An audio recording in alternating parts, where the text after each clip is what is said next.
Pati gayunon sa mga adlaw ang transport holiday o kung untat biyahe sa mga transport cooperatives diri sa sudad sang Iloilo. Hining kasunod sa nagatimbok nga preso sang gatong, apang ginpahayag nga kulang o kung wala gid sang suporta sang gobyerno nga nahatag sa sektor sang transportasyon. Sa interview sang Bombo Radyo kay Hali Alcalde, ang Vice President ng Western Visayas o kung Visayas Alliance of Transport Cooperatives and Corporations Incorporated, iyagin pahayag nga samtang nagasaka ang preso sa mga produktong petrolyo, daw hindi man halos makabulig ang ginpasalig sa gobyerno nga ihatag nga 5,000 pesos nga fuel subsidy. Suno sa iya, makapiyan-piyan na kuntani sa mga drivers ang dugang 2 ka pesos apang ginbawi pa ni Presidente Ferdinand Marcos Jr. Ginsiling pa ni Alcalde nga hindi lang ini ang naging pasalig sa gobyerno bangod sang nagligad nga Nobyembre.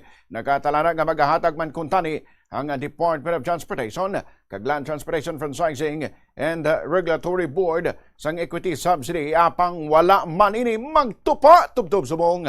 Dugang pa niya, daw hindi na sila halos makatibawa sa paghatag sang sweldo sa ilang mga drivers kag iban pang galastuhan bangod wala man sang ginapatuman nga epektibong solusyon sa krisis nga ginaatubang sa pungsod.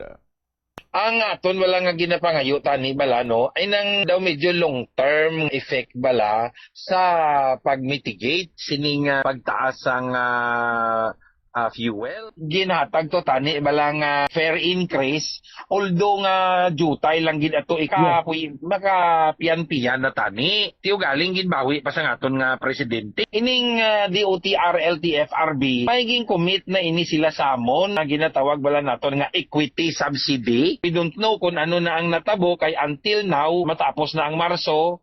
Why paghihapon nila mahatag sa amon atong equity subsidy? Tapos ari na naman subong, pa-submit na naman kami sining mga papeles namon para sa fuel subsidy. Isa lang ni kadlaw, kag way gani kalabot sa kadlaw kag tunga.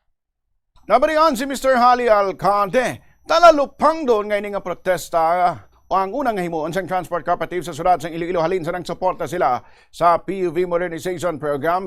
Suno kay Mr. Raimundo Boyet Parcon, ang chairman sa Western Visayas Transport Cooperative kung WVTC, gintaw-tawan lang sila sang pasalig nga may subsidy apang tubtob subong bisan 3 ka semana na ang gera sa Middle East.